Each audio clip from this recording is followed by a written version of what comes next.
Good morning, it's Kate here, and today I'm going to show you one of the Copic techniques that I taught at Grimsby Crafts recently, because I've had some comments on my blog asking how I colour the new Bluebell range, and this is Bluebell here from Wild Rose Studio. Now, I use a selection of Copic pens. I've got my YR27, 24, 23, 21 and 20 here, and my image already coloured. Just show you the image that I've already coloured, which is this one here, and it's this dotty technique that people have been asking about. So back down to my image that's ready to be coloured. So I'm starting off with my darker coloured Copic, and just picking up some of the darker areas that you would. I'm going to do this quickly, so not as slow as I would normally do it. Just picking up a few of the darker areas there, and underneath the ear there, just around here. There's a little bit down here, a little bit under here with the dark, and just between those holly wreath and there, and a little bit under the there. Definitely a little bit there because that's going to be the back leg shading. A little bit down the leg as well, a bit down this back of the leg here, down the back there, quite a bit here, okay, and down the side of the tail there. And then I'm ignoring the dots. I will, when I'm actually colouring, I go back in and pop those in later, as it makes it easier to colour. There's also this bit here and this little crease in the body there, and that's with the YR27. Then I'm going to move on to the YR24 and just quickly, and I'm not blending at the moment, I'm literally just laying the colour down where I think it should be. This is different for everybody for colouring, everybody colours differently. This is the way I do it, and just adding more of the lighter colour in and picking up on each area.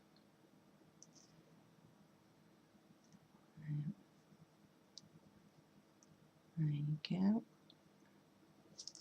Probably a little bit there as well.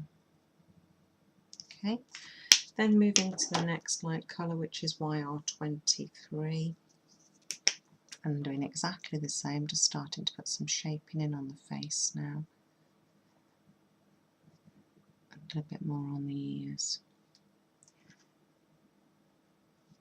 It's a bit dark today, nice and windy outside, quite cold, lots of rain, so it's a little bit darker in my room today. I've tried to adjust the lighting and my positioning of my camera, and I hope you can see what I'm doing, but you'll see the overall effect hopefully at the end. So moving to my YR21, and again, whoops, all the way around, just moving that colour again. There we go. A little bit more there, and again, this time starting more of that shaping on the face, just the extra bits on the ears, a little bit more on the legs, yeah, and probably a little bit more there, okay, not a lot there. And then my YR20, now I use this one like, it's very similar to a blender really. I'm picking up the colour and I'm going to blend it all out. I want to get rid of all the lines that I've put in, softening it all over the image. Now you can use any image. One of the ones I've just done on my blog, one of the kittens from the previous release, Elsie with Butterfly I think it was, I did her with this technique. The last card that I advertised for Grimsby Crafts was the actual card that I taught this in the lesson, and that was a teddy bear. And it works so well on any furry animal.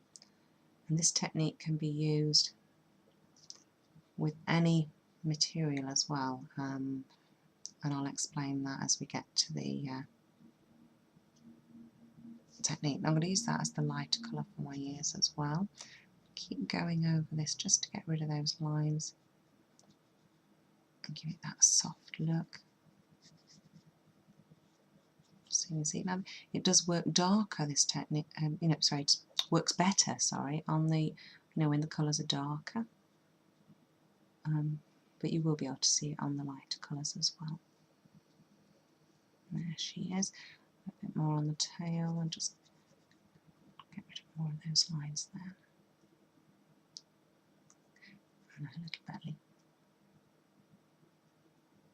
Okay, now if I was colouring the full image, because the bird is also furry, a little robin, I would also recommend colouring the robin as well before you start using this technique. Now, as you know, I do like my misters, and again I've got it's actually a, and I'm trying not to advertise, it's an old air freshener bottle with a very fine mist at the top, and I filled that with my blender solution, so it's a refill that I've well, actually bought two, placed into my bottle, and then I've got it all in my little spritzer bottle. And the next thing that I've got is, and this is from a cheapy shop, is a flannel. Yeah, just a normal flannel. Best not to wash these in the washing machine and use Comfort, because it's going to soften your fibres, which is going to then move the texture away from what you've got. Now, when I was saying that you can use anything, you can use denim, you can use a piece of knitted material that you've cut up, obviously stitched around the edges first so it doesn't all come to pieces. Absolutely anything, and try anything, because they all give different effects, but you've just got to remember that when you're using them, whatever you're going to use this technique on, it will affect anything that you have coloured. So I have coloured our lovely bluebell here, and if I had have covered and coloured, I would have coloured the bird, but maybe not the hat. And the reason I wouldn't have done the hat is because I don't want the hat to look furry like the bird and obviously bluebell. So I'm just going to quickly, off camera, but I'm just going to spray onto the cloth 2 or 3 times, not too much, and on a nice piece that I think will cover that section of the image. And I'll do that off camera so I don't spray it on my image. So I've given it 3 or 4 sprays, and I'm just going to place that over the image, give it a good old press down, and then lift. And you can see where the wet area is, but you can definitely see here where it's picked up on the image.